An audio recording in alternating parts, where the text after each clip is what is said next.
Então, calma aí. Tá.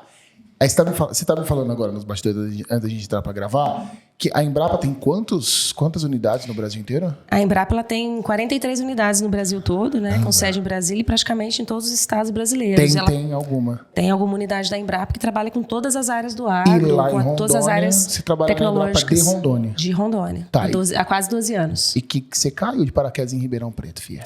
E aí... Vamos lá. E aí...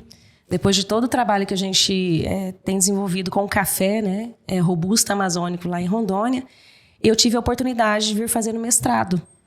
O mestrado é Ribeirão Preto. Então, hoje eu faço mestrado na FEA de Ribeirão Preto, na USP, na área de marketing. Que massa. E eu trabalho especificamente com indicações geográficas, que aí a gente entra de novo no terroir. IGs. As famosas IGs. Tá. Para você que não sabe o que é IG, Renato irá explicar o que é IG já.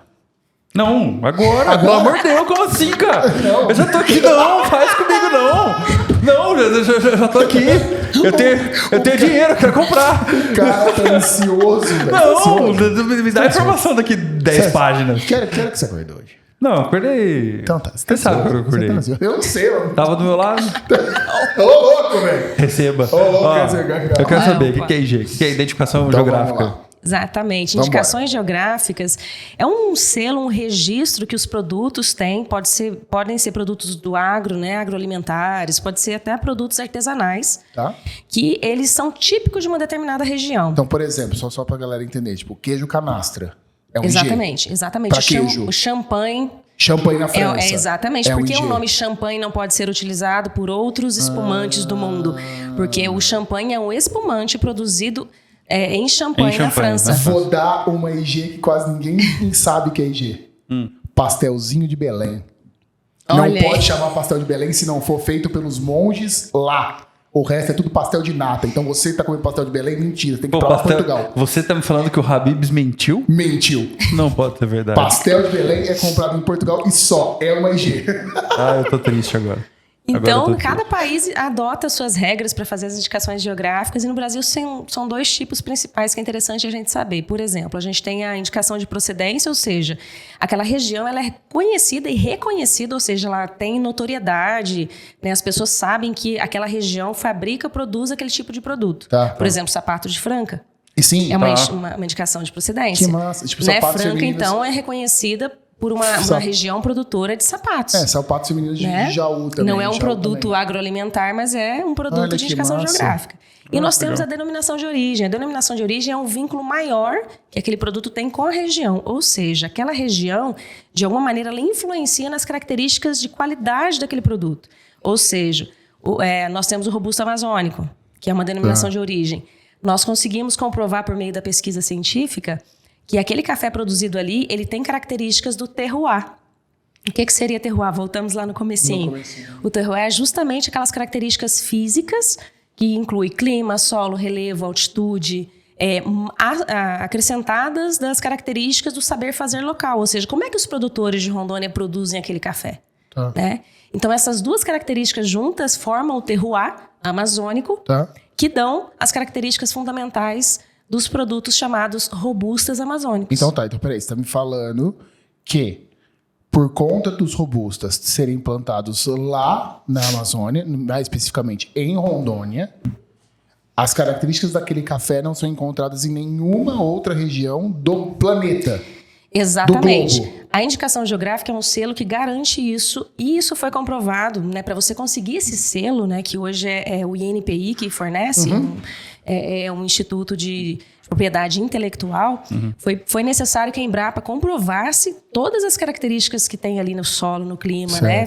É feito um perfil ali, realmente um dossiê. Né? E o que acontece? Eu falei para vocês que tinham duas variedades principais, a espécie canéfora. Certo.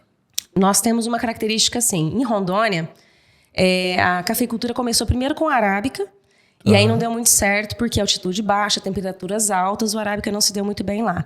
Aí os capixabas chegaram levando o conilon, que é uma das variedades do canéfora. Queria deixar claro que conilon e robusta não é a mesma coisa. Não é a mesma coisa, são variedades botânicas diferentes da mesma espécie que é canéfora. Então, os capixabas levaram conilon.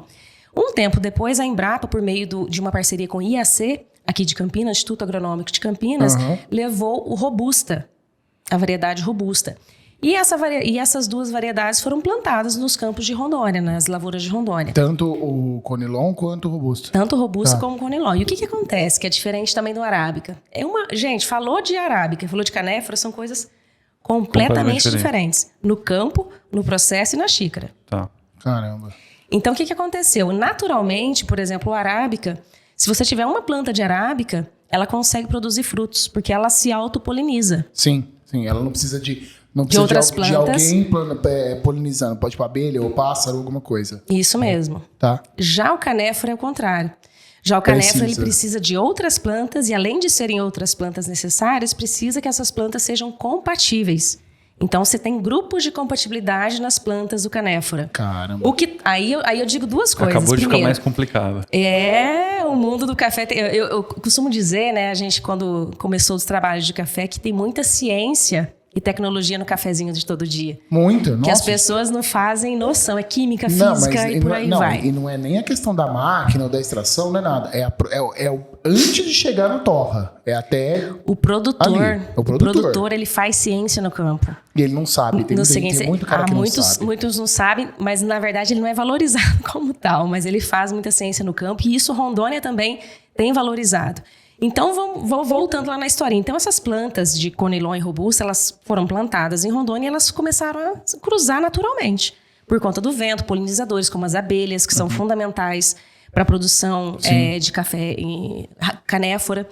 E por conta do terroir, do clima, do solo, da forma como os produtores foram selecionando as melhores plantas, naturalmente foram selecionando mais robustas. Os robustas foram as plantas que mais se adaptaram ao clima, ao solo amazônico.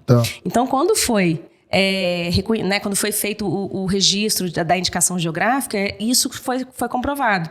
Então, a Embrapa conseguiu comprovar que, ao longo dos anos, as características do clima, do solo amazônico, da forma como os produtores conduziram as lavouras em Rondônia, fizeram com que o Robusta se destacasse mais. Que legal! Então, por isso o nome Robusta. E amazônico por estar numa região amazônica, no bioma Amazônia. Que massa! Já no Espírito Santo, que nós temos o Conilon, lá a mesma coisa acontece. Também tem plantas que a gente chama de híbridas, são plantas que se cruzam entre Conilon e Robusta. Mas lá, características mais do Conilon, por conta do clima, do solo capixaba, também se mantiveram. Tanto que o Espírito Santo também tem uma indicação geográfica, mas uma indicação de procedência. Não é denominação de origem. Não é denominação de origem. Mano. E você tomando café de fora? Não é possível, cara. Não é possível que você ouve essa história inteira, você entende tudo isso e não te dá vontade de comprar um café robusto. Deixa eu te falar uma coisa. Tem o dobro de cafeína também, pra quem... Isso é verdade. Tem o dobro de cafeína. Pra você que treina, pra você que é bodybuilder, pra você que faz crossfit. Exato. Você que tá no cursinho, quer estudar, filho? Exato. É aqui, cara. E falar nisso...